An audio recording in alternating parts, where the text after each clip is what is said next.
다니엘서 3장 1절부터 보시겠습니다. 느부갓네살 왕이 금으로 신상을 만들었으니 고가 60규빗이요 광은 6규빗이라. 그것을 바벨론 도의 두라평지에 세웠더라. 느부갓네살 왕이 보내어 방백과 수령과 도백과 재판관과 재무관과 모사와 법률사와 각도 모든 관원을 자기 느부갓네살 왕이 세운 신상의 낙성 예식에 참집하게 하며 이에 방백과 수령과 도백과 재판관과 재무관과 모사와 법률사와 각도 모든 관원이 느부갓네살 왕의 세운 신상의 낙성 예식에 참집하여 느부갓네살 왕의 세운 신상 앞에 서니라.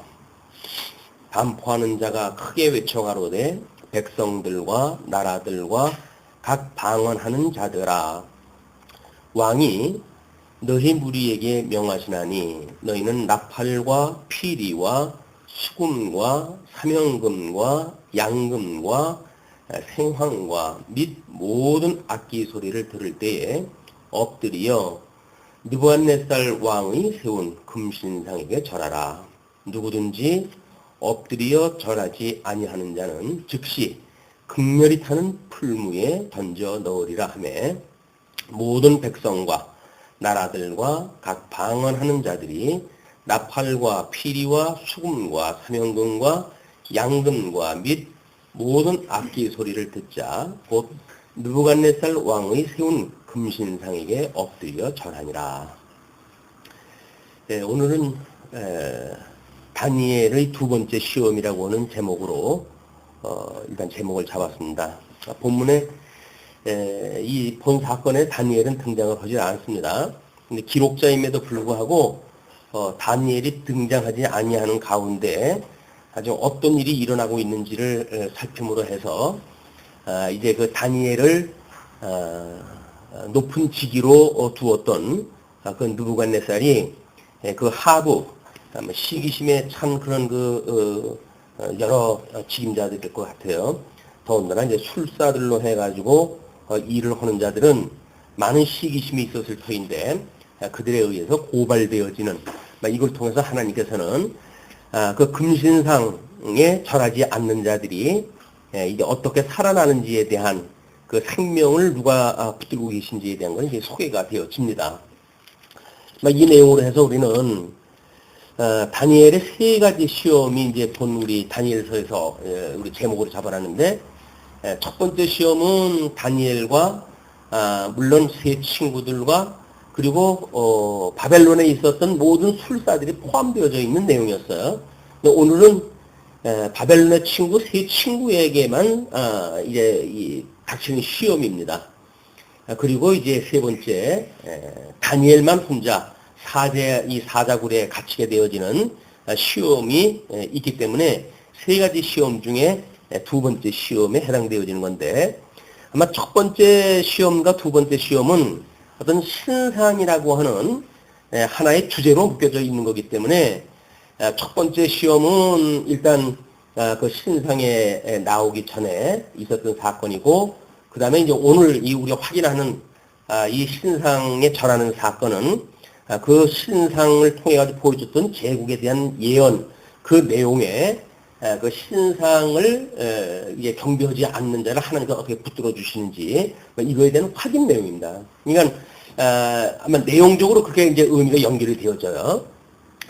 그래서 다니엘 그 두 번째 시험을 크게 두 가지로 나눠 가지고 1절서부터 7절까지는 금신상 숭배라고 하는 제목으로 이제 잡아놨고, 그 다음에 두 번째는 다니엘과 친구들의 승리라고 하는 이런 그 제목으로 잡아놨습니다. 지금 3장 1절에서의 그 금신상 설치는 어떻게 보게 되면 지금 느부갓네살이 하나님 앞에 이 금신상에 대한 이런 그 예언을 통해 가지고 충분히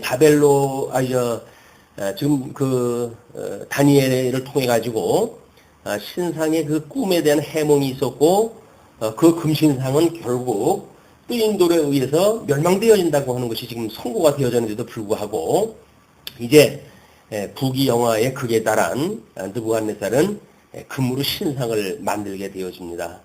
그것이 적어도 뭐 고가 60규빗이고 광이 6규빗이라고 그러니까 뭐 30m에 충분하는 엄청난 그런 그 신상이 이제 쓰게 되어집니다.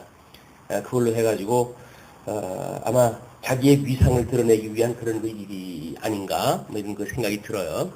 모든 사람들은 자기의 이름을 남기고 싶은 것이 인간의 그런 속성이기 때문에 하나님의 이름이 거룩하게 여기심을 받으시옵고 그런 거에 관심이 없어요. 하나님의 이름이 거룩히 여김을 받는 거는 관심이 없고 내 이름이 존귀 여기는 거를 이게 추구하고 있는 것이 하나님과 같이 되려고 하는 인간의 속성입니다. 자꾸 이제 우리의 이름을 내려고 그러고 그렇기 때문에 쓸데없이 바위를 파가지고 암흑에 다녀가다 뭐 이름을 남겨놓고 그러거든요. 가장 바보스러운 이름 남기는 방법인 것 같아요. 바위에다가 남겨놓는 게. 그런데도 자연적인 바위에다가 하는 거는 뭐 무지막지한 우리 서민들이 하는 그 행위고 조금 형편이 되는 그런 그 인물들은 비석에다 해가지고 비석을 세워놓죠. 조금 더 이제 그거보다 좀 낫다 하는 사람들은 어떤 동상을 만들어가지고 그래야 세워놓고 자기의 이름을 길이길이 만대에 이제 전해주려고 하는 그런 그 일들이 시도가 되어지고 물론 본인이 그런 그 마음도 있지만 또 그를 뭐 어떻게 추앙하면서 거기서 뭐래도 좀 빌붙어가지고 살 수 있지 않을까라고 하는 자들에 의해서 그런 것들이 만들어지지요. 지금도 뭐 암흑에 무슨 동상을 세우냐 어쩌냐 이런 것들이 나타나고 그러는데 이게 가장 민도가 낮은 나라에서 만들어지는 현상들입니다. 민도가 높다고 한다면 아니 뭐 4년 대통령 하다가 물러나면은 그냥 일반 백성으로 돌아가는 거지. 한 번 대통령 했다고 해가지고 뭐 동상을 만들고 우상화를 갖다 하고 이렇게 하는 것이 민도가 낮은 나라에서 있을 수밖에 없는 현상이란 말이에요. 아마 이걸 이제 신령한 의미로 보게 되면 중매 몸된 교회에서도 마찬가지겠죠. 중매 몸된 교회에 뭐 여러 사역자들이 있는데 사역자들이 어떻게 자기의 이름을 이제 내고 다른 사람들한테 영향력을 주겠는가 막 이런 게 의해 가지고 지금 아마 한국 교회가 지금 그 많은 아픔을 겪고 있다고 보여집니다. 그런데 이름을 내는 것만큼 이게 불신앙이 없는 거죠. 그래서 우리 칼빈은 자기가 죽게 되어지게 되면 총포장을 해달라고 그렇게 유언을 다녔다고 그래요. 다른 사람들이 알아볼 수 없게 그렇게 해달라. 그러나 뭐 신학적으로 이미 그분의 어떤 명성도가 있으니까 아마 종교개혁이 일어나고 500여 년간을 그분의 어떤 사상에 의해 가지고 지금 진리가 지켜지고 있단 말이에요. 근데 그거는 뭐 그분이 원했던 건 아니죠. 그분은 이제 오직 하나님의 진리만을 밝히고 싶었던 사람이지만 그렇게 되어졌다. 그러니까 이런 그 맥락으로 봤을 때 어떻게 하나님의 절대 주권과 우리가 이 계시라고 하는 그거를 하나님의 영광 선포라고 이렇게 늘 명제적으로 이야기를 하거든요. 하나님이 이 계시를 갖다 한다는 것은 하나님이 지금 당신의 영광을 피조물들을 통해 가지고 드러내신다는 거예요. 그냥 우리는 이 하나님의 영광을 보고 깨닫고 이분을 경외하는 것이 인생의 본분인데 이게 우리가 계시적으로 접근하는 거거든요. 근데 우리는 영광 선포하는 하나님의 그 계시를 이용을 갖다 해가지고 우리의 이름을 높이는 이런 어떤 하나님의 근본 계시의 원칙에 위배되어진 그런 일들을 갖다 하는 것이 각 교회에서 일어나는 현상들이 아닌가. 이 중매 몸된 교회에서 누구의 이름도 나올 수가 없습니다. 왜냐하면 어디 예수 그리스도 그 이름만 존귀 여김을 받는 거지. 거기서 무슨 예수 그리스도 안에 속해져 있는 그런 그 자들이 자기 이름을 가지고 있을 수가 어떻게 있어요. 그냥 이거는 이미 예수 그리스도 안에 속해져 있다라고는 지체의식이 결의되어진 이제 어떤 그런 것들이 그런 그 어떤 개념 파악이 안 되기 때문에 공동체적인 그런 그 입장으로 보여지는 인간사에서 흔히 세속적으로 드러나는 그런 그 일과 맥을 같이 합니다. 그러니까 교회에서는 이거 이름을 내는 거는 그 지혜로운 일은 아니에요. 할 수만 있으면 예수 그리스도 이분의 이름을 높이고 이분으로 말미암았다라고 하는 걸 고백하는 것이 이게 증인의 삶이거든요. 이 증인의 삶이 철저하게 이 어떤 그런 사건에 있었던 그 사람의 이름이 아니라 예수 그리스도께서 당신의 이름을 우리들로 하여금 드러내시기 위해서 이런 일을 하셨습니다. 라고 하는 것을 증거하는 증인으로서의 삶이란 말이에요. 성도라고 하는 것이. 우리가 이제 이런 그 3장의 그 신상에게 절하지 아니한 다니엘의 세 친구 같은 이런 그 교훈이 이게 물론 뭐 몸된 교회에서는 하나님 앞에 법을 우리가 순종을 갖다 하고 또는 하나님 앞에 순종을 갖다 하는 뭐 이런 거를 어떤 교훈을 갖다 이게 주려고 하는 이런 끝없는 시도가 우리들한테 있죠. 이게 성도들로 하여금 하나님의 법과 하나님에 대하여 어떻게 순종을 갖다 하면 그들이 하나님께서 보호를 갖다 하시는지 이렇게 이걸 교훈적으로 설명을 하려고 그러는데 지금 본문의 내용은 전혀 그것이 아닙니다. 지금 이미 70년, 한 150년 전에 북쪽 이스라엘이 멸망할 때쯤에 해가지고 이사야 선지자를 통해가지고 하나님의 의에 대한, 이 하나님의 의에 대한 것이 선포가 되어졌단 말이에요.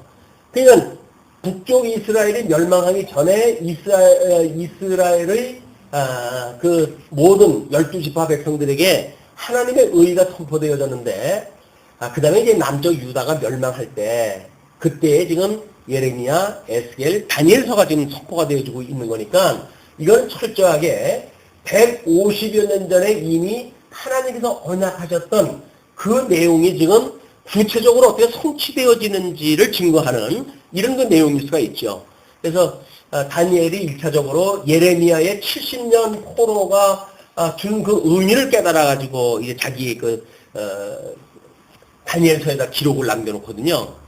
그건 대표적으로 이 하나님 앞에 70년 후에 회복되어진다고 하는 걸 구체적으로 설명하기 위한 어떤 그런 그 기록 절차상 이 예레미야의 예언을 밝혀냈지만 우리 에스겔이나 또는 이 다니엘이나 그때에 다니엘이 그 이사야의 어떤 다른 기록의 내용이라든지 그런 걸 모르고 있는 사람은 아닐 거 아니겠어요. 그러면 그런 이사야가 예언하다 했던 내용을 알고 있는 다니엘이 어떻게 하나님 나라의 주권을 회복을 했다 하실 때에 이사야 선지자가 예언했던 것처럼 그 하나님의 의를 통해 가지고 좀 이걸 증거를 할 것인가 라고 하는 좀 더 광의적인 입장에서 우리가 이걸 봐야 될 필요가 있습니다. 겨우 다니엘서의 부분적인 논리를 가지고 성도들이 어떻게 하나님 앞에 순종하는가 라고 하는 이 입장으로 설명을 하게 되면 참 답답한 거예요. 이제 이걸 듣는 사람들도 답답하고 이렇게 살아야 된단 말인가 뭐 이런 거에 이제 얽히기 때문에 어떤 성도의 윤리관서부터 모든 것들이 이게 꼬여져 버리니까 어떻게 이제 이런 그 문제를 우리가 살펴봐야 되는지를 한번 3장 뭐 길지 않은 내용입니다만은 그걸 가지고 한번 살펴봅니다. 자, 이제 그 2절부터 이야기했던 것이 느부갓네살 왕이 일단 반포가 되어진 거예요. 그러니까 방백과 수령과 도백, 재판관, 재무관, 모사, 법률사, 각부 모든 간원을 자기 느부갓네살 왕의 세운 신상의 낙성 예식에 참집하게 하며 모든 그 녹을 먹고 있는 사람들 다 이제 모은 겁니다. 아마 지금 뭐 우리 어디 행정에 이 정도 뭐 세무식을 갖다 지금은 뭐 이런 그 각 부처별로 있을까 이런 각도에 있는 사람이 다 모이는 어마어마한 모임이죠. 그런 그 모임을 만들어 놓고 거기에서 그 사람들이 지금 낙성 예식에 참집을 갖다 해가지고 전부 서 있는 거야. 그럴 때 이제 거기에 크게 반포하는 자가 소리를 외쳐가지고 이야기했다 하기를 백성들과 나라들과 각 방언하는 자들아 왕이 너희 무리에게 명하시나니 너희는 나팔과 피리와 수금과 사명금과 양금과 생황과 및 모든 악기 소리를 들을 때에 엎드리어 느부갓네살 왕의 세운 금신상에게 절하라. 그래서 막 그것이 아마 이렇게 어떤 연주가 동시에 있어지는 걸로 보아가지고는 뭐 하루 시간을 정해놔가지고 아침, 점심, 저녁이라든지 이런 시간을 정해놓고 아마 이게 정기적으로 참 이렇게 했던 것 같아요.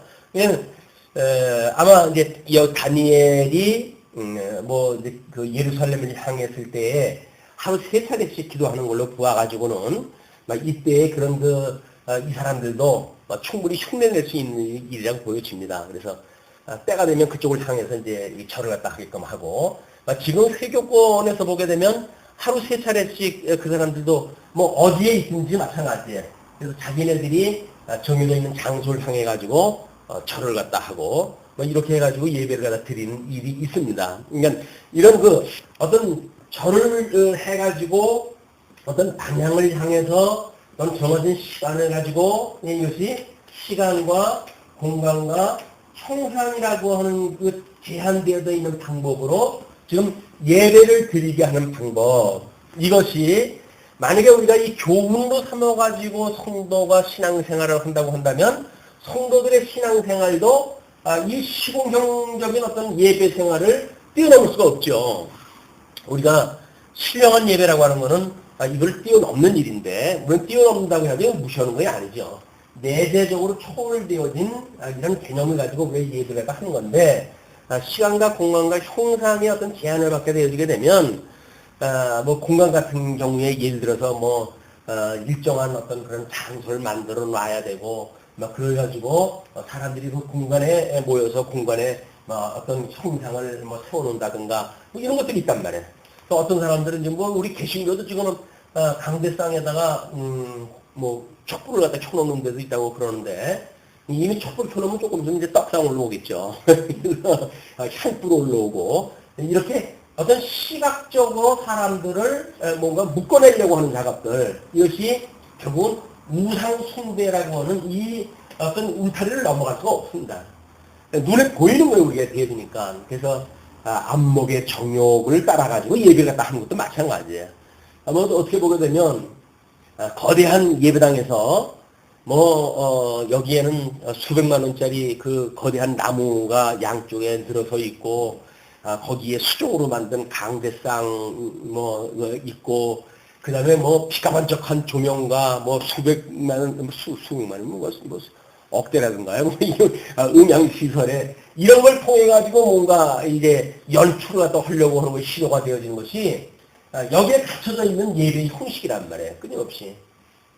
어떻게 그걸 뛰어넘는가에 대한 그 개념이 우리를 자유롭게 하는 건데, 이 자유를 스스로 자기네들이 어떤 울타리를 쳐놓고 그 안에 들어가가지고 내가 이 세계의 왕입니다 라고 해서 자기 세계를 만들어가는 것이, 이건 같은 세계관을 가지고 있는 사람들의 한계인 거예요. 이건 종교건 어디건 다 마찬가지입니다. 이걸 뛰어넘을 수 있는 것이 진정한 자유인데 사람들은 그러지 못한다. 닫혀져 있는 세계관을 스스로 만들어 놓고 그 안에 갇혀가지고 소유를 만들고 이제 그렇게 해가지고 어떤 것이 멋있느냐 이런 걸 이제 논한단 말이에요. 그러나 이거를 그래서 뛰어넘는 사람들이 이제 시대적으로 보게 되면 나름대로 우리가 지금 기인이라고 보이는 사람들이 빌리는 사람들, 기인, 사람들이 일반적인 사람이 아닌 사람들, 이 사람들은 이 갖춰져 있는 사람들의 입장에서 보게 되면 기이한 거야, 사람들이.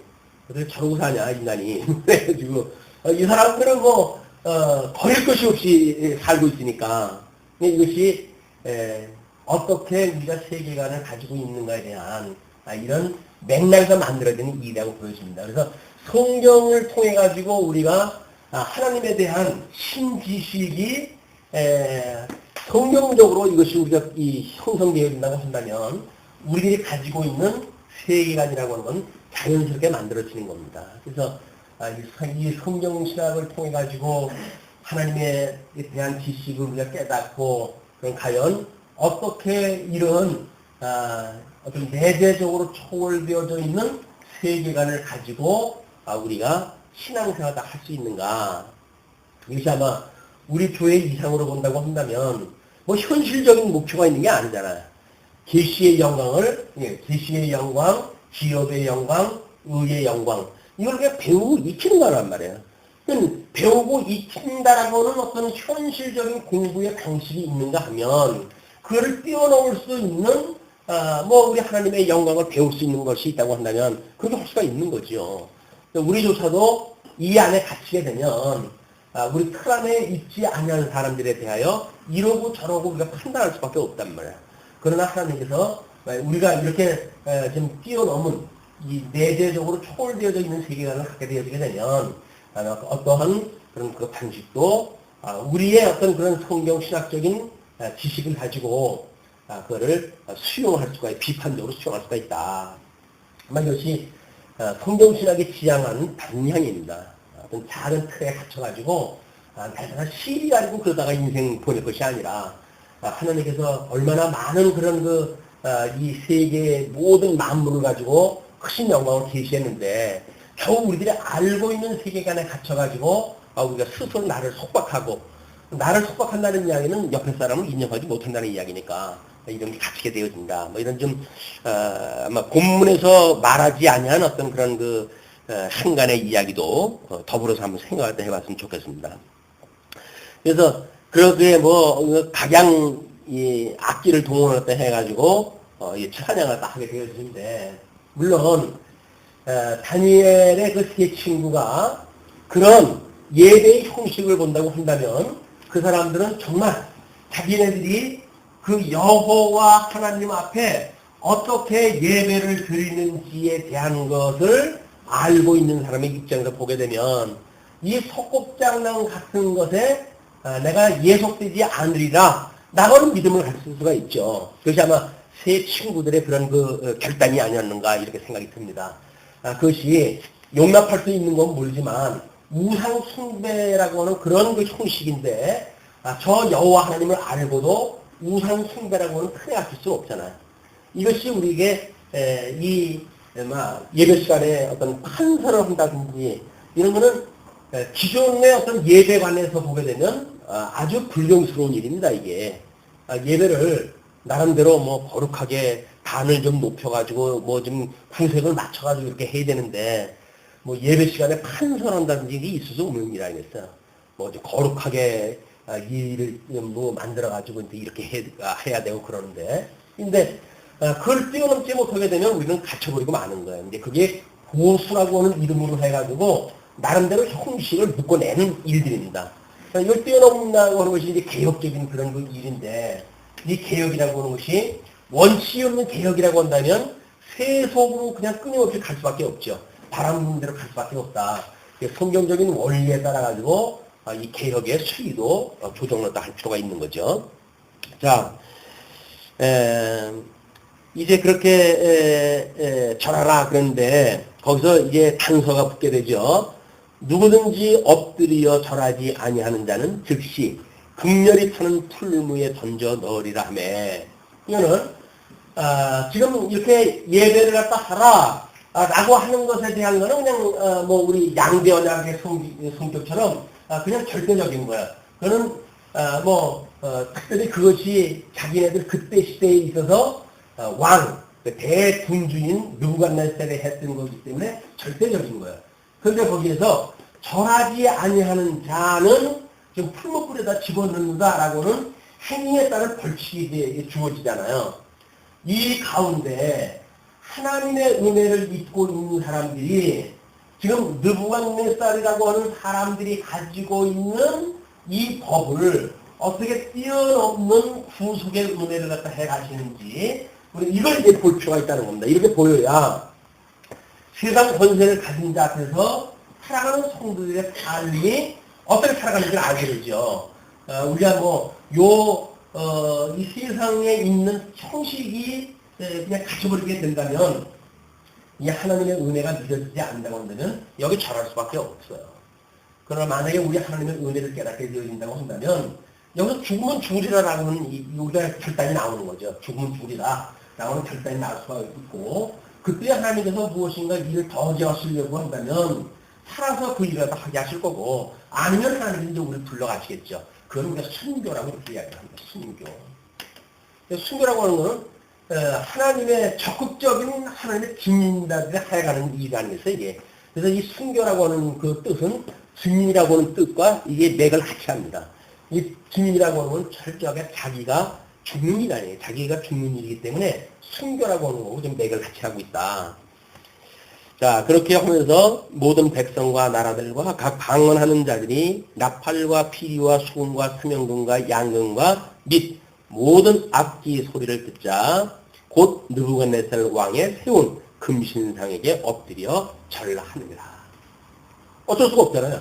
절대자가 지금 절을 갖다 하라고 그러는데, 그리고 만약에 그렇지 않냐면 풀못 뿌리다 집어넣어 좀 태워 죽인다고 하는 이런 어떤 벌칙까지 주어졌기 때문에 그 절대자를 절대자로 여기는 사람들은 어쩔 수가 없는 거야. 그러나 이제 이 다니엘의 세 친구는 아마 다니엘이 먼저 2장에서 소개되어졌던 그런 그 구원의 은혜를 깨달았고 함께 중보기도를 하고 그러지 않았어요? 이 다니엘이 크게 붙어갔다 해가지고.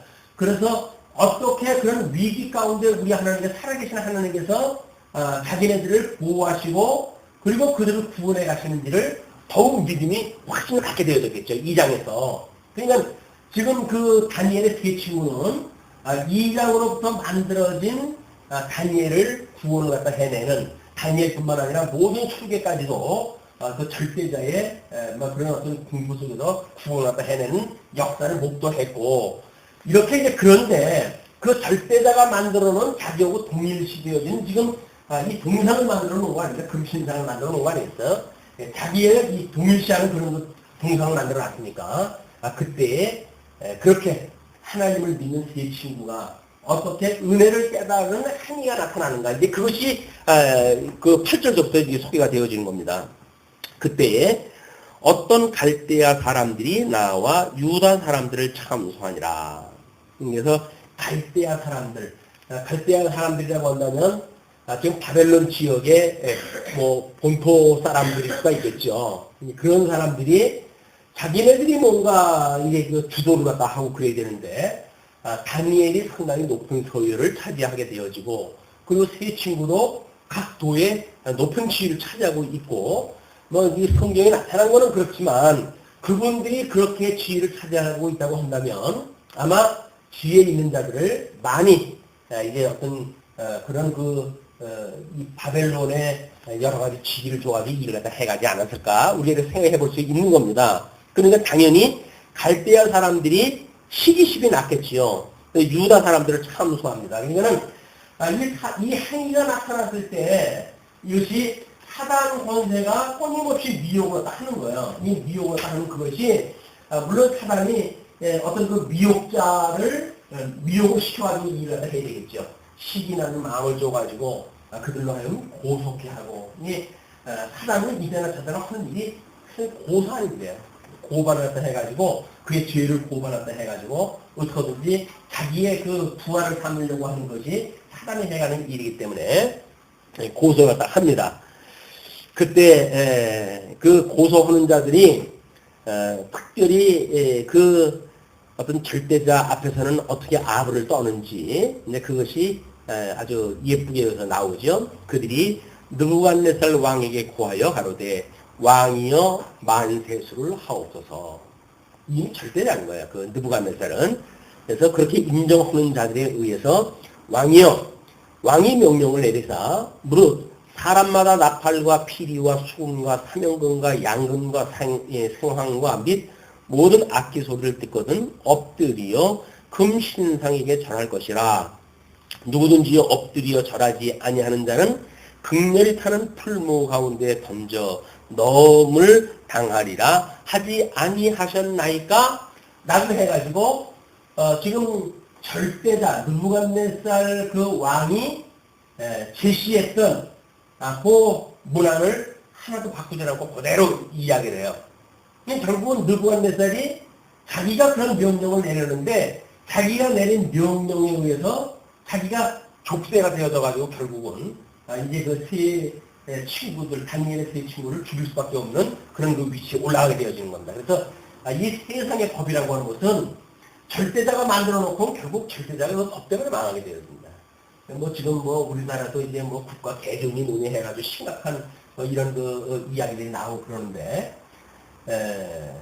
법치라고 하는 것이 과연 이건 물론 법치국가예요. 법치국가인데 이 법치국가라고 하는 것이 이 법이 다스리는 건지 아니면 늘 공자도 이제 이 두 가지 어떤 그 가운데서 고민하고 하는 사람인데 어떤 하나님이 자기네들이 가지고 있는 임이라고 하는 그런 그 방식을 다스리는 것이 맞느냐 이것이 늘 갈등이에요. 그러나 현실적으로 해서는 어떤 법치가 이게 작동이 돼야 되겠죠. 그러나 그것이 과연 법이 문제가 있어가지고 문제가 만들어지는가? 그렇지 않다는 겁니다. 법으로 해서는 완전도가 높은 법을 만들 수도 없을 뿐만 아니라 이걸 집행하는 자들이 어떤 생각을 가지고 있는가가 문제지 인간 제도가 되지 않고 법 고치는 건 아무런 의미가 없어요. 이것이 끊임없이 이제 그렇기 때문에 법을 어떻게 수위를 맞추는가에 대한 문제인데 이 우리가 성경에 나와져 있는 걸 근거로 해가지고 최고의 법을 만들었다고 치십시다. 사랑의 법이에요. 이 사랑의 법을 어떤 그런 사랑으로 다스리는 것이 아니라 사랑을 법으로 전부 어떤 문장을 만들어가지고 다스린다고 한다면 이게 되겠어요? 안 되는 거예요. 법으로 해가지고 뭐 이렇게 해야 됩니다. 저렇게 해야 된다 해가지고 사랑할 수 있는 모든 걸 이게 법으로 만들 수가 있는가? 이게 불가능하거든요. 그러니까 결국은 어떤 구체적으로 이 법을 갖다 만들어놔도 사랑하는 마음이 요청이 되어지게 되면 강자가 자기를 위해서 쓰게끔 되어져 있는 겁니다. 어떤 사람이 그것에서 쓰느냐에 따라 달라지는 거니까. 자, 이제 그 사람들이 법령을 그대로 가지고 고발했다 했어요. 그렇게 하면서 이제 몇 유다 사람 사드락과 메삭과 아벳느고는 왕이 세워 바벨론 도를 다스리게 하신 자연을 지금 그 유다 사람 가운데 특별히 지목을 갖다 해가지고 고발했다 하죠. 사드락과 메삭과 아벳느고는 왕이 세워 바벨론 도를 다스리게 하신 자연을 왕이여 이 사람들이 왕을 높이지 아니하며 왕의 신들을 섬기지 아니하며 왕이 세우신 금신상에 절하지 아니하나이다. 자, 이제는 법에 의하여 딱 걸리게 생겼어요. 딱 걸리게 생겼어요. 그래서 고발자가 고발하는 그 내용이 무엇인가만 보게 되면 이 법령에 우리가 얽혀버리고 말이죠. 그래서 그거를 어떻게 우리가 이 법에 대한 해석을 딱 하는가에 대한 문제가 판사라든지 이런 사람들이 이제 그거를 고도의 판결을 갖다 내려야 되는데 법리 어떤 법리라고 하는 법적인 원리 이건 우리가 이제 법리라고 이해하잖아요. 법적인 원리를 모르고 조항이 얽히게 되어지게 되면 뭐 어떤 사람이 그러더라고요. 코에 얼면 코골고 귀에 얼면 귀걸 이야기를 하거든요. 아니 법이라고 객관적인 조항이 어떻게 코에 걸면 코골고 귀에 얼면 귀걸겠어. 또 뭐 유존 무죄 무존 유죄라고 하는 얘기가 뭐 큰 배져 있잖아요. 우리나라 지금 뭐 큰 배져 있죠. 돈 있는 사람들 뭐 황제 무슨 은행가 한번 얼마짜리예요? 얼마가 안 돼. 너무 우리들 그 머릿속에 계산이 안 되는 돈이기 때문에 잘 기억도 안 되는 돈인데 하루 일하고 되면 그걸 까는 걸로 만들어가지고 난리가 났잖아요. 이것이 돈이라고 하는 그것이 법 위에 있게 되어지는 문제들인 겁니다. 어쩔 수 없어요. 인간들이 해가는 일이 그렇기 때문에. 그래서 지금 그렇게 세 사람을 고발했다 하니까 이제 느부갓네살 왕이 노하고 분하여 이미 미혹에 넘어간 거죠.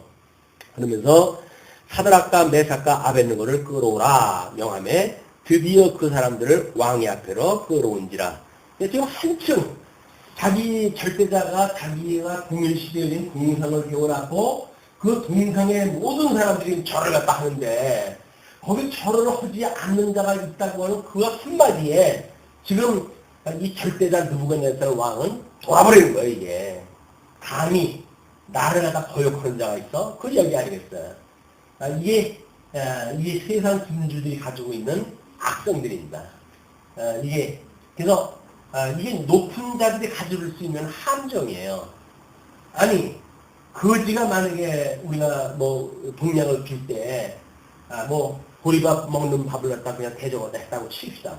그럼 거지가 그걸 갖다가 감사한 마음으로 먹을 거 아니겠어요? 근데 돈풍이나 있는 사람이 방문을 갖다 해가지고, 시장한테 밥 한 그릇 달라고 그러는데, 그렇게 대접을 했다고 해보십시오. 밥상 엎어버리죠. 날 몰라고, 그런데 이렇게 할 거 아니겠어요? 인간이 자기가 가지고 있는 그 위치가 하나님께로부터 말미암았다라고 하는 걸 모르는 모든 인간들이 가지고 있는 죄성인 거예요, 이게. 우리가 가지고 있는 모든 것들이 주께로 말미암았습니다. 이것이 주께로 나왔던 겁니다. 그래서 주께로 말미암고 이제 우리 주님께로 돌아가는 길입니다. 라고 하는 하나님의 절대 주권을 인정하지 아니하고 자기가 가지고 있는 것을 절대화하는 자들의 한계인 거예요. 왜 우리가 다른 사람의 그런 그 반응에 대해서 화가 나고 그럽니까? 그게 절대자 하나님이 하나님의 그런 뜻이 어긋나기 때문에 그렇다고 그럴까요? 아닌 거예요. 내 자존심 상해놨다는 이야기거든요. 자, 왕이 묻죠. 그들에게 물어가로되 사드락, 메삭, 아벳느고야, 너희가 내 신을 섬기지 아니하며 내가 세운 금신상에 절하지 아니하니 진짜 그리하였느냐? 정말 그렇단 말이야? 확인했다 하는 거예요.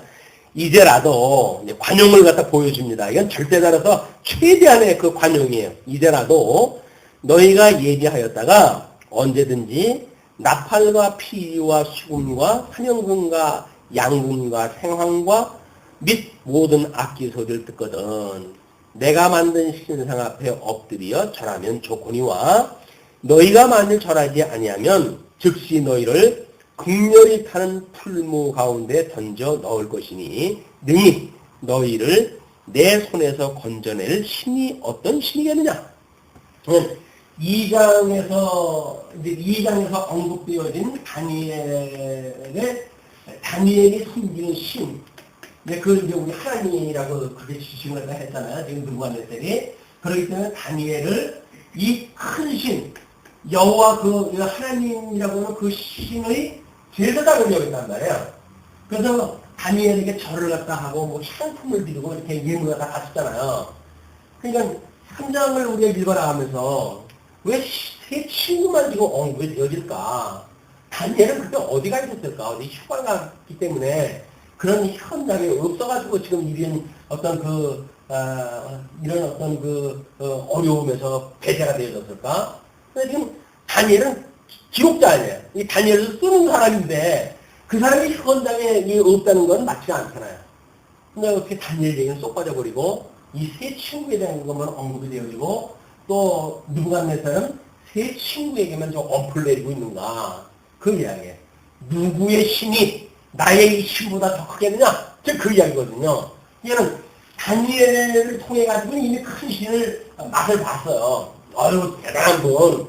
그래가지고 그 제사장으로 믿어지는 다니엘 앞에 절까지 해가지고 이제 섬겼던 사람 아닙니까?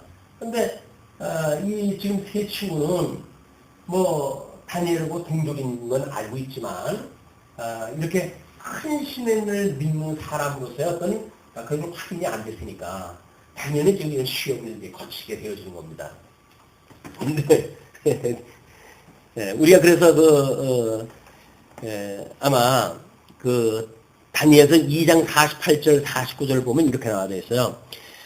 왕이 이에 다니엘을 높여 귀한 선물을 많이 주며 그를 세워 바벨론 온 지방을 다스리게 하며 또 바벨론 모든 지혜자의 어른을 삼았으며 왕이 또 다니엘의 요구대로 사드락과 메삭과 아벳느고를 세워 바벨론 지방의 일을 다스리게 하였고 다니엘은 왕궁에 있었더라. 그 본부에는 지금 다니엘이 있었지만 지방에 이제 그 세 친구를 보냈는데 그 지방에 있는 낙하산 이렇게 옆에 보게 되면 낙하산이 이제 왔으니까 거기에 있는 자들이 지금 고발을 한 거란 말이에요. 고발이 되어졌어요. 그런데 지금 3장 12절에 이제 유다 사람 사드락과 메삭과 아벳느고는 왕이 세워 바벨론 지방을 다스리게 하신 자이거늘 이미 하나님 우리 당신 절대자 느부갓네살 당신에게 은혜를 입은 자임에도 불구하고 그런 그 이야기에 은혜를 입은 자임에도 불구하고 절을 안 했다고 지금 고발하다 하고 있는 거죠. 여기 시기심이 나가도 그렇게 되어지는 겁니다. 이제 그때 그 사드락과 메삭과 아벳느고가 왕에게 대답을 했다 하는데 가로되 느부갓네살이여 우리가 이 일에 대하여 왕에게 대답할 필요가 없나이다. 그냥 세 친구는 다니엘 사건이 있었을 때에 자기네들이 지금 믿고 있는 신이 무엇인지 감지하고 있는 게 아니냐. 이런 자기네들 입장에서 아마 이 느부갓네살을 생각하고 있었는지도 모르죠. 그렇게 이야기를 해요.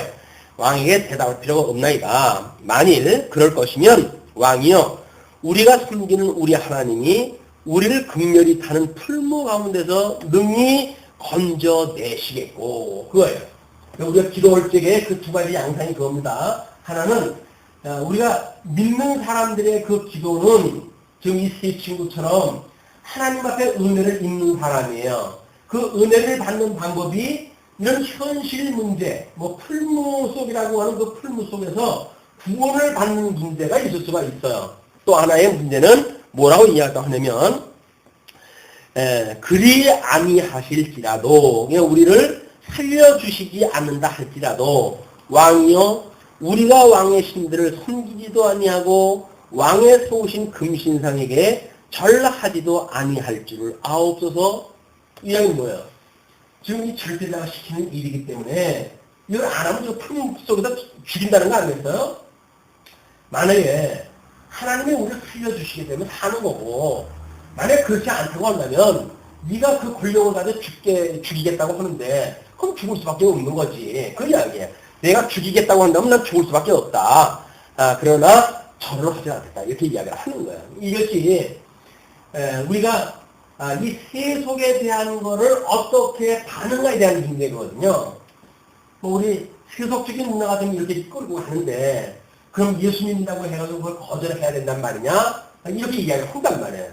근데 그것이 절대자인 느부갓네살 왕이 지금 그 일을 시킨다고 한다면 그것이 아주 명확하게 그 방향이 설정이 되어질 거예요. 그래서 이거는 우리가 풍습이라고 하는 걸로 만들어지는 게 아니겠어요?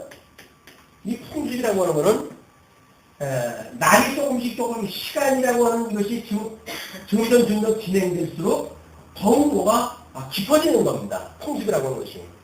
아마 어떻게 보자면 지금도 우리 현재 문화 마찬가지죠. 지금 우리가 어떤 성에 대해서 이렇게 자유로워질 수 있다고 하는 그 이야기는 우리 얼마 전입니다. 수십 년 전에 우리가 부모님 때에서 살 적에는 가만히 생각도 못했던 일들이거든요. 근데 이거 몇십 년 사이에 이런 일들이 아니라요. 한 세대 지나가고 두 세대만 지나가면 싹 물갈이 될 수 있는 게 풍습이에요. 이런 걸 우리가 깨어서 만약에 보고 근신하고 하지 않으면 알게 모르게 우리가 자꾸 빠듯하게 되어지는 거다. 그래서 이제 뉴에이지 운동이라든지 이런 거 문화 활동을 하는 걸 정겨하는 우리 신학계 이제 이런 그 분들의 이야기를 보게 되면 그 사단이 만들어내는 음악 세계가 있어요. 그걸 백워드 뭐라든가 이렇게 해가지고 우리가 지금 노래를 부르는 노래의 가사를 뒤집어가지고 우리가 녹음기가 이쪽으로 가는데 이걸 녹음기를 이쪽으로 돌리게 되면 전혀 엉뚱한 논리가 나오는 거예요. 근데 이거를 아무 이야기나 해가지고 뒤로 돌린다고 해가지고 말이 되는 게 아니잖아요. 그러면 거꾸로 돌렸을 때에 어떤 말이 나올 것인가를 미리 정해놓고 그리고 이거를 이게 음역을 갖다 이렇게 앞쪽으로 돌릴 때에 이 가사를 어떻게 적당하게 고치면 되는가가 나오죠. 이게 먼저 나오는 거예요. 거꾸로 돌렸을 때 어떻게 들리는가를 먼저 정해놓고 그리고 그거에 대한 가사를 정하는 거예요. 그래서 이런 노래들을 보게 되면 이 가사가 명확하지가 않대요. 그 명확하지 않다는 이야기는 이 말을 우리가 알아듣는 말을 해야 되는데 알아듣는 말로 그런 단어가 없다라고 했을 적에는 그냥 뭐 노래가 그러려니 하는 걸 통해 가지고 분명하지 않는 말로 그 가사가 뿌려나간대요. 근데 그분이 이런 거를 위해 그 예시를 보여주는 걸 보니까 전부 사탄 찬양들이에요. 사탄을 찬양하라, 사탄을 찬양하라. 우리 불교에서도 뭐 그 유명한 스님이 그러셨잖아요. 그 사탄을 숭배하라 이렇게 이야기하는데 사탄이나 부처가 일반이다. 근데 왜 우리가 사탄을 갖다 미워야 되느냐? 다 경배 갖다 해라. 이렇게 해가지고 기독교계에서 한번 난리가 났었죠. 근데 그렇게 대놓고 이야기하는 건 우리가 이렇게 볼 수가 있잖아요. 눈으로. 말로 하는 걸 들을 수가 있죠. 근데 음악이라고 하는 형식을 빌려가지고 이렇게 할 적에는 알아들을 수가 없다는 거예요. 근데 그거를 무한 반복을 해가지고 듣는 우리 아이들은 끊임없이 사탄을 경별하고 하는 그 노래를 들으면서 살아가는 거예요. 이 문화라고 하는 장르죠. 근데 문화라고 하는 것이 노래만 하는 게 아니잖아요. 영화도 마찬가지인 거예요.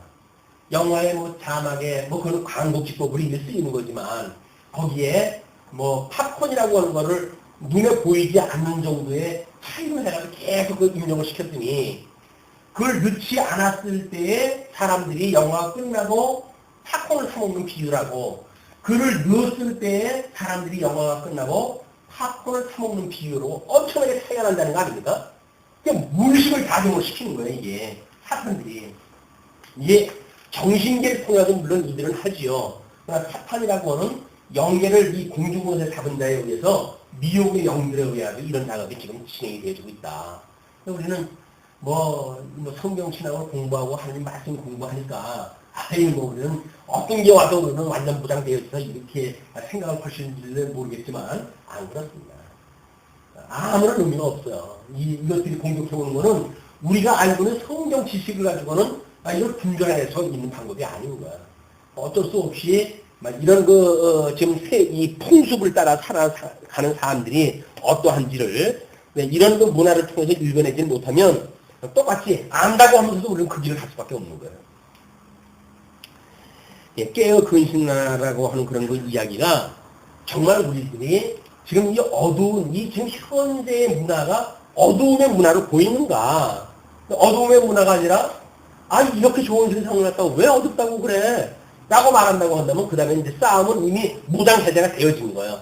우리는 한 발 한 발 사람들이 이끄는 문화 속에 처음에는 발목을 담그게 되어지고 그 다음에 발목에서 무릎까지 올라오고 그 다음에 허벅지까지 올라오고 온 전신이 이 풍습 속에 빠져 들어가는 이런 그 일을 보게 되어질 겁니다. 자,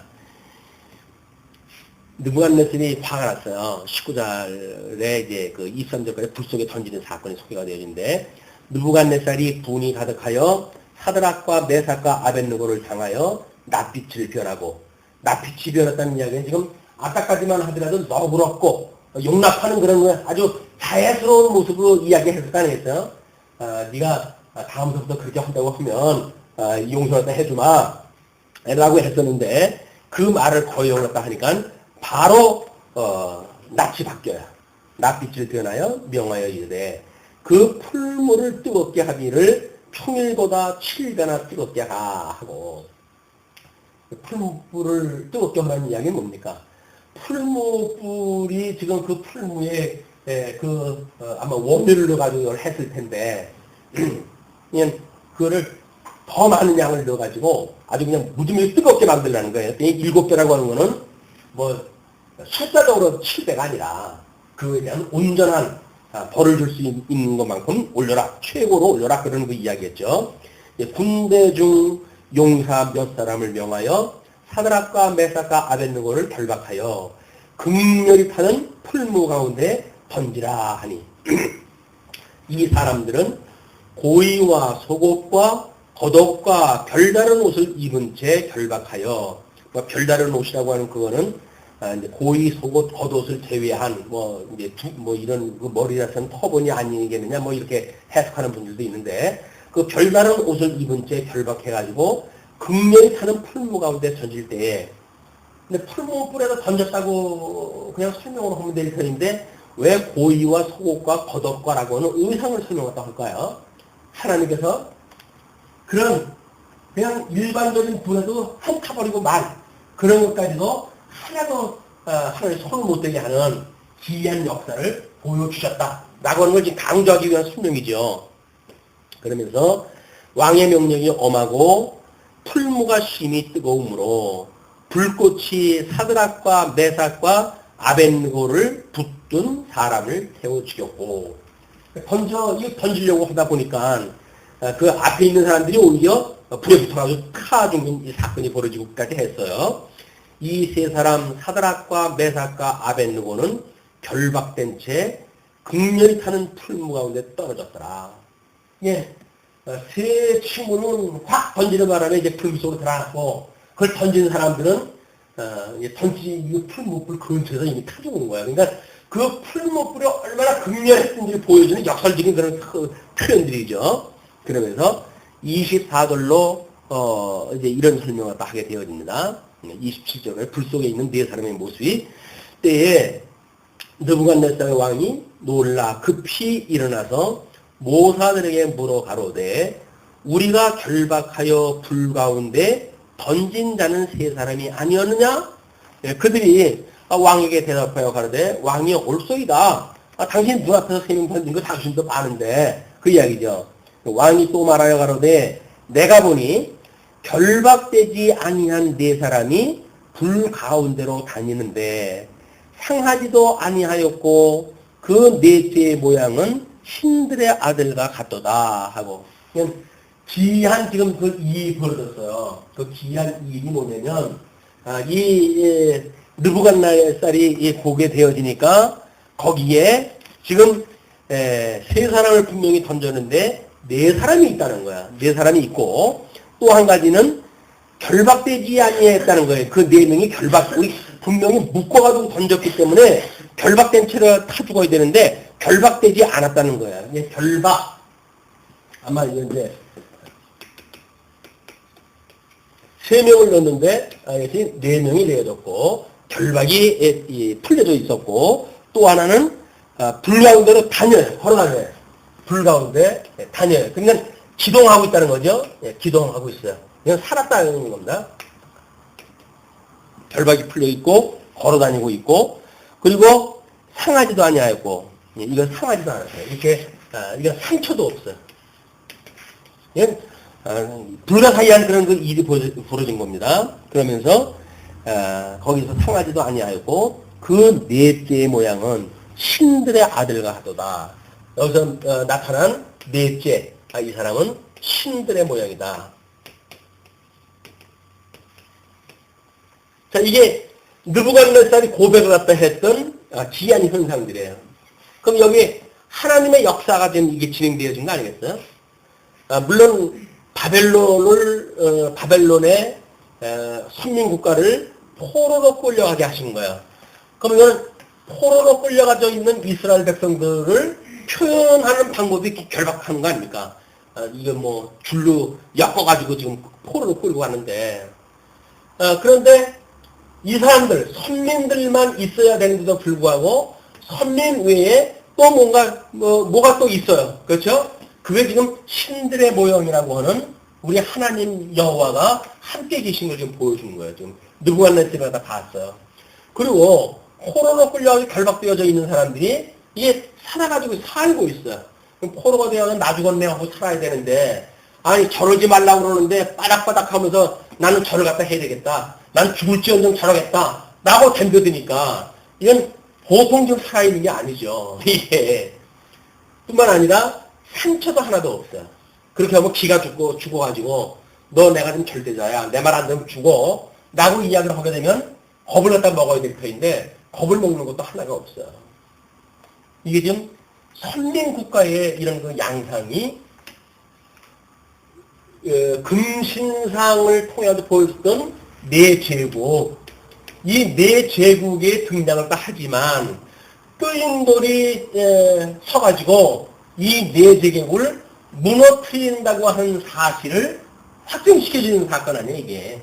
이렇게 확정시켜주는 사건, 다니엘에게 보여줬던 네 제국에 대한 그 사건이 지금 다니엘의 세 친구를 통해 가지고 역설적으로 이렇게 내 제국은 뜰린 돌에 의해서 너희들은 멸망할 수밖에 없어 라고 하는 걸 지금 선언이 되어지는 거란 말이에요. 자, 28절부터 30절까지 하나님을 찬양하는 느부갓네살이 이제 등장이 되어집니다. 느부갓네살은 이제 이런 사건을 꼭 누르고 봐야 찬양을 하게 되어지는데 뭐 그것만 해도 대단한 일이에요. 느부갓네살이 말하여 가로되 사드락과 메삭과 아벳느고의 하나님을 찬송할지로다. 근데 우리 봤던 그런 그 내용하고 비슷하지 않습니까? 그것이 우리 다니엘한테 그 다니엘 사건에 있었을 때 했던 그 이야기예요. 다니엘 다니엘을 높여가지고 그런 그 신을 갖다 찬양했던 그런 그 내용하고 비슷한 고백을 갖다 합니다. 그러면서 그가 그 사자를 보내사, 여기서 넷째로 보이는 것이 그의 사자라는 거예요. 사자를 보내사 자기를 의뢰하고 그 몸을 버려서 왕의 명을 거역하고 그 하나님밖에는 다른 신을 섬기지 아니하며 그에게 절하지 아니한 종들을 구원하셨도다. 제일 먼저 뭐가 나와야 돼요?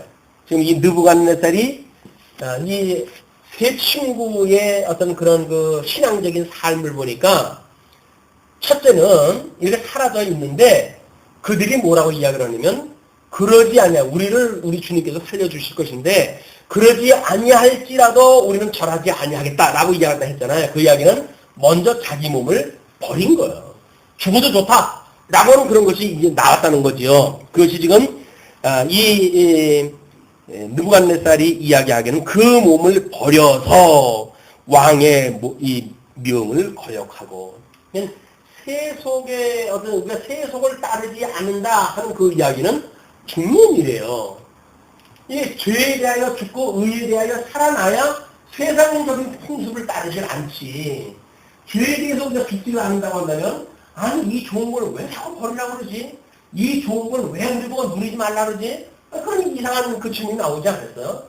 우리가 끊임없이 죄에 대하여 죽는 일은 이렇게 풍습에 대하여 내 몸을 던져 그리고 그 왕의 명, 이 땅을 주관하는 군중 권세 잡은 자들의 명을 거역하고 라고 했을 때 하나님의 명령에 따르게 되어지는 거란 말이에요. 양다리를 거치고 이것도 좋고 이것도 좋다라고 하는 그거는 있을 수 없는 거다. 있을 수 없으니까 우리가 끊임없이 예수 그리스도 필요한 거 아니에요? 근데 우리는 이것이 필요 없다 이런 우리가 이런 이 죄 안에 이 죽어져 있는 이런 것들을 깨닫는 것조차도 인식을 하지 못하게 되면 우리를 거기서부터 불러낸 이 구속주를 우리가 기억할 수가 없잖아요. 이분을 우리가 기억을 못한다고 한다면 어떻게 영적 예배 가능하겠어요? 그러니까 그걸 이루느냐 못 이루느냐에 대한 문제는 자체하고 1단계가 내가 지금 죄 가운데 있구나 라는 걸 1차적으로 인식이 돼야 된단 말이에요. 그래야 우리를 시험에 들게 하지 마시고 우리를 이 악에서 구원해 주세요 라고 하는 기도가 나오지요. 이걸 당연한 거라고 여기게 되면 기도가 할 게 뭐가 있어요. 또 우리 기도라고 하는 거는 인식이 되지 않으면 기도가 안 되어지는 겁니다. 내가 지금 이 죄 가운데 빠졌어요 주님. 난 도저히 이거 안 하고 싶은데 이게 안 할 수가 없네요. 그러니까 주님께서 우리를 시험에 들게 하지 마시고 여기서부터 구해 주세요 라고 기도에 의해가지고 우리가 하나님의 그 절대적인 주권에 의해서 이 세속으로부터 우리가 거룩하게 되어져가는 것이다. 거룩이라고 하는 것은 그만큼 내가 죽는 것이 없으면 안 되는 거예요. 내가 누릴 거 다 누리고 뭔 거룩이에요, 거룩은. 이거 이제 끊임없이 우리가 지금 데살로니가 공부할 적에는 교회 신분이라고 하는 걸로 좀 이야기가 되지 않습니까? 끊임없이 우리가 어떻게 죽고 살아나는가에 대한 이런 믿음의 원리가 우리 신앙생활 안에서 작동되지 않으면 우리는 그냥 예수 믿는 습관에 빠져서 있는 겁니다. 정말 우리가 예수를 믿는가? 끊임없이 오늘도 그리스도 안에서 내가 죽고 그리스도 안에서 살아난다고 하는 그걸 우리가 기억하고 있는가? 아니면 그냥 예수 믿는 사람이 다 그럴 수 있는 거지 라고 하는 감염병에 우리가 빠져가지고 있는지 이건 별개의 문제예요. 우리가 믿음이 없기 때문에 어쩔 수 없이 여기 앉아갈 수가 없어요. 그러나 이 들어갔을 때마다 아이 그러면 나도 몰라야 되는데 우리는 여기 길을 버리게 되면 아니 이 좋은 걸 왜 이걸 마다해?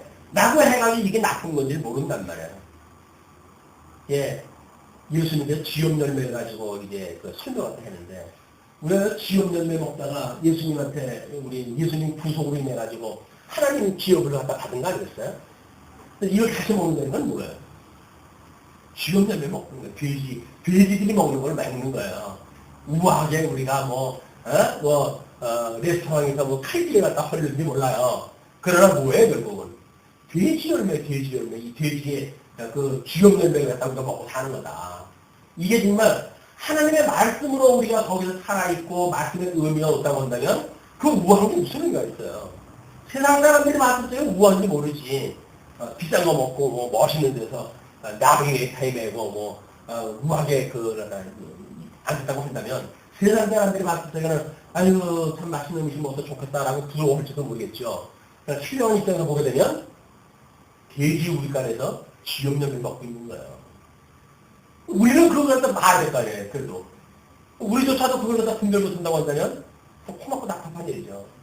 예, 모르고 그렇게 한다면 어쩔 수 없지만 그래서 무서운 거예요. 무섭이니 뭐 메타 성경 신학이니 해가지고 엄청난 범위를 통해 가지고 우리가 깨닫다고 그러는데 근데 그걸 가지고 그 짓을 갖다 한다고 그러면 안다고 그래 네가? 알면서도 그래? 그냥 7배나 더하는 사단이 우리를 이미 장악을 하지 않으면 그게 안 되는 거예요. 하나를 알고 있는 사람은 미혹을 갖다 할 적에는 하나 내지 1.5 요것만 가지고 있는 힘을 가지고 있는 사단 가지고 미혹이 돼요. 근데 우리는 7배 가졌다고 지금 자랑을 하고 있어요. 그럼 우리는 어떤 사람을 보내줘야 될까요? 어떤 사단을 보내야 될까요? 7배, 2배는 돼야 우리가 미혹당할 거 아니겠어요. 그냥 우리가 미혹당한다는 이야기는 이건 세상 사람들이 감당하기 힘들 만큼의 지금 이 미혹에 빠져서 있는 거예요. 이거는 분별하지 못한다고 한다면 우리 가지고 있는 거 빨리 반납하는 게 낫습니다. 아유 하나님 저희 너무 부담스러워요. 그냥 아유 예수 믿고 구원받았다고 하는 우리 어린아이 같은 믿음만 가지고 있으면 좋겠어요. 이렇게 한다면 오히려 하나님께서 봐주지요. 넌 그런 어린 믿음 가졌다고 하니까 인정마. 근데 뭐 대단한 믿음을 가졌다고 하면서 이쪽으로 빠진다고 한다면 그때는 하나님께서 그 진노가 더욱 크다. 근데 우리가 이제 지금 여기서 살고 있잖아요. 여기서 살고 있다가 주님이 오셔요. 주님이 오시는 것이 뭐라 그랬죠? 역사적 죽음이라 그랬잖아요. 그러면 주님 오시기 전에 우리가 죽는 건 뭐라 그랬어요? 하나님과 부름을 받는 걸 알잖아요. 그러면 우리 예수님이 아직 오실 때가 아니니까는 세상적으로 뭐가 잘 모르는 그런 문화 속에서 우리가 이제 주님이 오라고 해서 갔어요. 그럼 뭐 하다 갔을까요? 뭐 하다 갔을까요? 아니 풍습을 따르는 사람이 풍습 따르다가 갔겠지. 거기서 깜짝 놀라가지고 아이고 맨날 주님 제가 이 가지 못할 때 가졌어요. 나도 회개한 마음으로 갔는지 이게 주님이 오라고 하시는 그날이 언제인지 모르는 우리들이 종말적으로 살아야 될 이유란 말이에요. 종말적인 이유였습니다. 예, 우평강도처럼 그날로 불러가시면 얼마나 역사시라겠어요.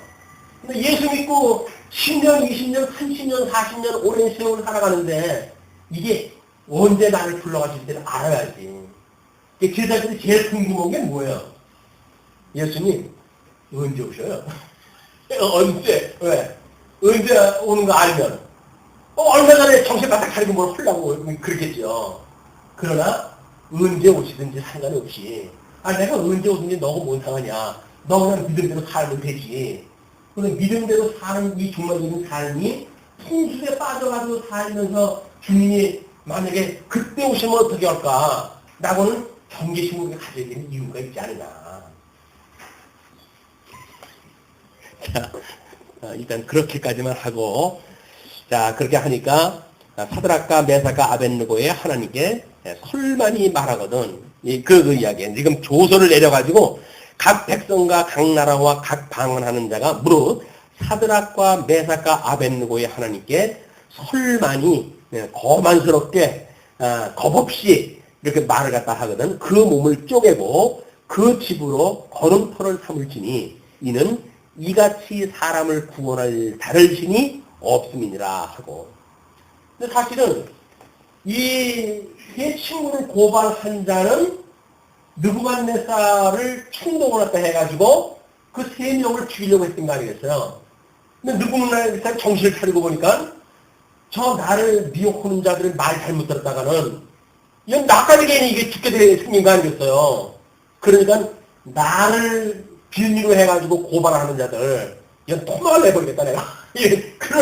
그런 그 생각을 엉망하게 하지 마라. 이거 거물려버리는 거 원천적으로 봉쇄해버리는 거예요. 그러니까 내가 뭐나 되는지 알고 나한테 쏙닥쏙닥 하는 말을 갖다가 우리가 귀를 듣게 되면 우리는 한꺼번에 망하는 걸 갖다가 우리가 경계한다 해야 되는 거예요, 이게.